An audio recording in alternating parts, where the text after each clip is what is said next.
சின்னவன் மகிழ்ச்சியில அடுத்து என்ன நடக்கலாம்? நம்ம தமிழ்ச்செல்வி ஈசெட்டத்திலேயே சொல்ட்டாங்க. போஸ் இந்த வீட்ல இருக்கவே கூடாதுன்னு சொல்லிட்டு. ராஜகமும் ஆமா. போஸ் இந்த வீட்ல இருந்தானா, அவனால இந்த வீட்ல நெறைய பிரச்சனை தான். போஸுக்கு இன்னமும் தெரியவே இல்ல. அது மட்டும் இல்ல. ரூ. 1 சம்பாதிக்கிறதுக்கு நாம எவ்வளோ கஷ்டப்படுறோம்னு போஸுக்கு இன்னுமே புரியல. அவன் வெளியூர் போட்டும். வெளியூர் போயிட்டு கஷ்டப்படட்டும். கஷ்டப்பட்டா தான் இந்த உலகத்துல பணங்காசோட அருமை புரியும். அப்பதான் அவனுக்கு கஷ்டம்னா என்னன்னு புரியும் அப்படின்னு நம்ம ராஜாங்கம் சொல்லிட்டு கிளம்பிடுறாரு. ஈஸ்வரிக்கு ஒண்ணும் பண்றதுனே புரியல. போஸை எப்படியாவது இந்த வீட்ல இருக்க வைக்கிறதுக்கு அவங்களும் என்னென்னமோ பண்ணி பார்த்தாங்க. ஒண்ணும் வேலைக்கு ஆகல. இப்போ என்ன பண்ணி போஸ இங்க இருக்க வைக்கிறது அப்படின்னு ஈஸ்வரி யோசிச்சுட்டு இருக்காங்க. ஒரு பக்கம் ஈஸ்வரி யோசிச்சுட்டு இருக்கும்போது தமிழ்ச்செல்வி இந்த போஸை இந்த வீட்டை விட்டு எப்படியாவது அனுப்பியே தீரணும். இவன் இந்த வீட்ல இருந்தா அவனால இந்த வீட்ல இருக்க எல்லாருக்குமே பிரச்சனை தான். அதனால இவன் இந்த வீட்டு விட்டு போகணும் அப்படின்னு தமிழ்ச்செல்வி ஈஸ்வரிட்ட சொல்லிட்டே இருக்காங்க. இந்த நேரத்துல தமிழ்ச்செல்வி காலைல எப்போதும் போல சமைச்சலாம் வச்சுட்டு வேலைக்கிழமை ட்ரை பண்றாங்க. அப்போ நம்ம தாமரை, அப்பத்தா எல்லாம் சாப்பிட்றாங்க. சாப்பிடும்போது திடீர்னு தாமரைக்கு பயங்கரமான வாந்தி. தாமரை ஓடி போய் வாந்தி எடுத்துட்டு இருக்காங்க. அப்பத்தா பார்த்துட்டு, என்ன இவ என்னத்தை சாப்பிட்டு தொலைச்சா, இப்பதான் சாப்பிட்றா, அப்படியே வாந்தி எடுத்துட்டு இருக்கா, என் பேத்தி கன்சீவா இருக்கா, அதுவும் குழந்தை.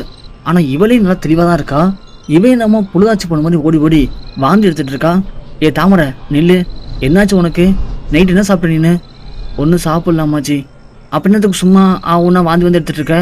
என்ன இந்த வீட்டில் பொழுதாச்சி பொண்ணு ஒருத்தர் இருக்கா, அவள் இந்த மாதிரி தான் வாந்தி எடுக்கிறாளா? ஏம்மா என்னம்மா பேசிட்டு இருக்க நீ? அவள் வாந்தி எடுக்கிறதுக்கும் இதுக்குன்னு சம்மந்தம் இருக்கு. சாப்பிட்டதுன்னா ஒத்துக்காம இருக்கும் வாந்தி எடுப்பா, அதுக்கு கூட இந்த வீட்டில் கணக்கு இருக்காமா அப்படின்னு சாவித்திரி இங்கே அப்பத்தாவை திட்டுறாங்க.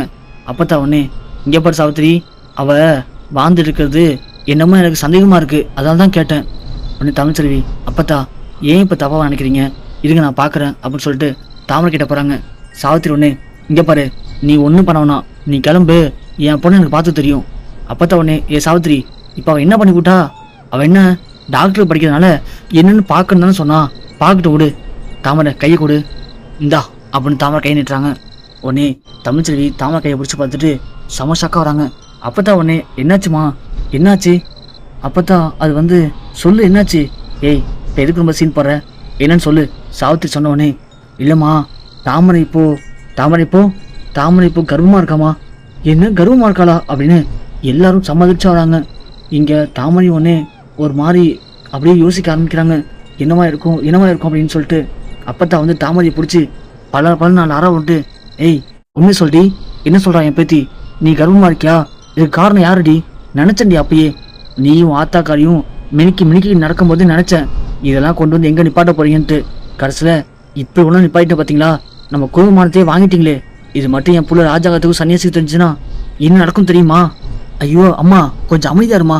ஏய் இங்கே பாடி, ஒழுங்கா என் பொண்ணு கையை பிடிச்சி பார்த்து சொல்லு, தேவையில்லாம இந்த குடும்பத்தில் குழப்பத்தை உண்டு பண்ணாத. ஐயோ அம்மா, நான் ஏன் குழப்பத்தை உண்டு பண்ண போகிறேன், தாமரை உண்மையாலுமே கர்வமாக தான் இருக்கா, அவள்கிட்ட கேளுங்கிறதுக்கெல்லாம் காரணம் யாருன்னு சொல்லிட்டு உடனே சாவித்திரி, தாமரை நல்லா நினச்சப்ப தாமரை, சொல்லு தாமரை என்னாச்சு உனக்கு சொல்லுங்கும் போது தாமரை உடனே, அம்மா அது வந்து அன்னைக்கு ஒரு நாள் நைட்டு நான் ஜூஸ் குடிச்சிட்டு படுத்துருந்தம்மா, நல்லா ஞாபகம் இருக்கு. அப்போ என்ன ஆச்சுடி சொல்லுடி. போஸ் இருக்கார்ல, ஆமாம் போஸ் இருக்கா, போஸ் மாமா தான் வந்து என்கிட்ட பேசிட்டு இருந்துச்சு, நல்லா ஞாபகம் இருக்கு. நான் அப்படியே தூங்கிட்டேன், அதுக்கப்புறம் என்ன நினச்சேன்னு எனக்கு எதுவும் ஞாபகம் இல்லைம்மா. ஒருவேளை போஸ் மாமா தான். அடி பாவி என்னடி சொல்கிற அப்படின்னு அப்பத்தா தாமரை அடிக்க, ஏ ஈஸ்வரி இங்கே வாடி மோல. ஈஸ்வரி கூப்பிடும், என்னாச்சு? ஆமாம் அந்த போஸ் எங்க? என் புள்ள தான் இந்த வீட்டில் இருக்கணும்னு சொல்லிட்டீங்களே, அதான் அவனை கிளம்புறதுக்கு பேக்ல எடுத்து வச்சுட்டு இருக்கான். ஃபர்ஸ்ட் அவனை கூப்பிட்டு போல, எதுக்கு அவனை இப்போ கூப்பிட்றீங்க? அவன் வந்தாலும் திட்டுறீங்க, போனாலும் திட்டுறீங்க. ஏ ஈஸ்வரி இங்கே பாடி, முதல்ல போய் அவனை கூப்பிட்டுவான்னு சொன்னேன். உடனே ஈஸ்வரி போயிட்டு கூப்பிட்டுறாங்க. போஸ் வந்து நிற்கிறான். இங்கே போஸ் அப்படியே கண்காணிக்கிறான். தாமரை ஒரு மாணிக்கத்தை பார்த்து போஸுக்கு பயம் வருது.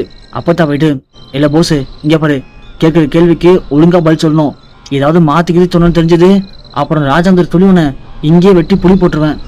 என்ன அப்பத்தா இப்போ நான் என்ன பண்ணிட்டேன், ஆள்கள் திட்டிகிட்டு இருக்கீங்க, நான் தான் இந்த வீட்டில் இருக்கணும்னு சொல்லிட்டீங்களே, நான் கிளம்பிட்டு இருக்கேன், அப்புறம் என்னதுக்கு என்ன கூப்பிட்டீங்க இப்போ?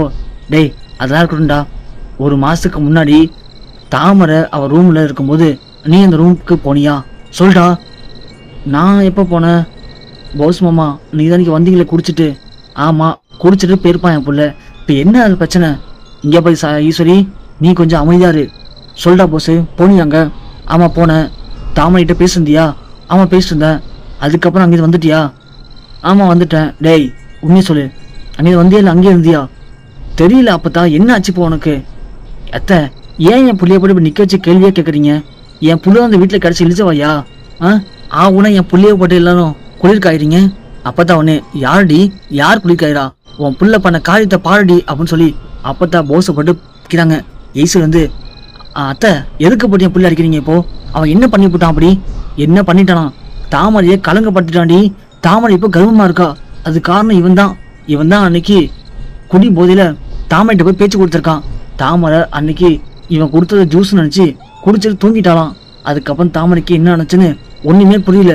தாமரை இப்போ கர்வமா இருக்கா. இதுக்கெல்லாம் என்ன அர்த்தம் அவன் சொல்ல போஸ் திருதுன்னு முடிக்கிறான். ஈஸ்வரி, போஸு சொல்லு போஸு, எதுக்கு உனக்கு சம்மந்தம் சொல்லு போஸு அப்படின்னு சொல்ல போஸ் எதுவுமே பேசாம அமைதியா நிற்கவும் உடனே தமிழ் சொல்லி சொல்றாங்க. அதான் அமைதியா நிற்கிறது தெரியலையா? அண்ணன் பொண்டாட்டிக்கிட்டே தப்பா நடந்துக்க முயற்சி பண்ணவரு. அப்படி இருக்கும்போது வயசு வந்து ஒரு பொண்ணுகிட்ட தப்பா நடந்துக்க மாட்டான்னு இன்னும் நிச்சயம் இருக்கு. சொன்ன உடனே இங்க ஈஸ்வரில் பதில் பேசவும் இல்லை.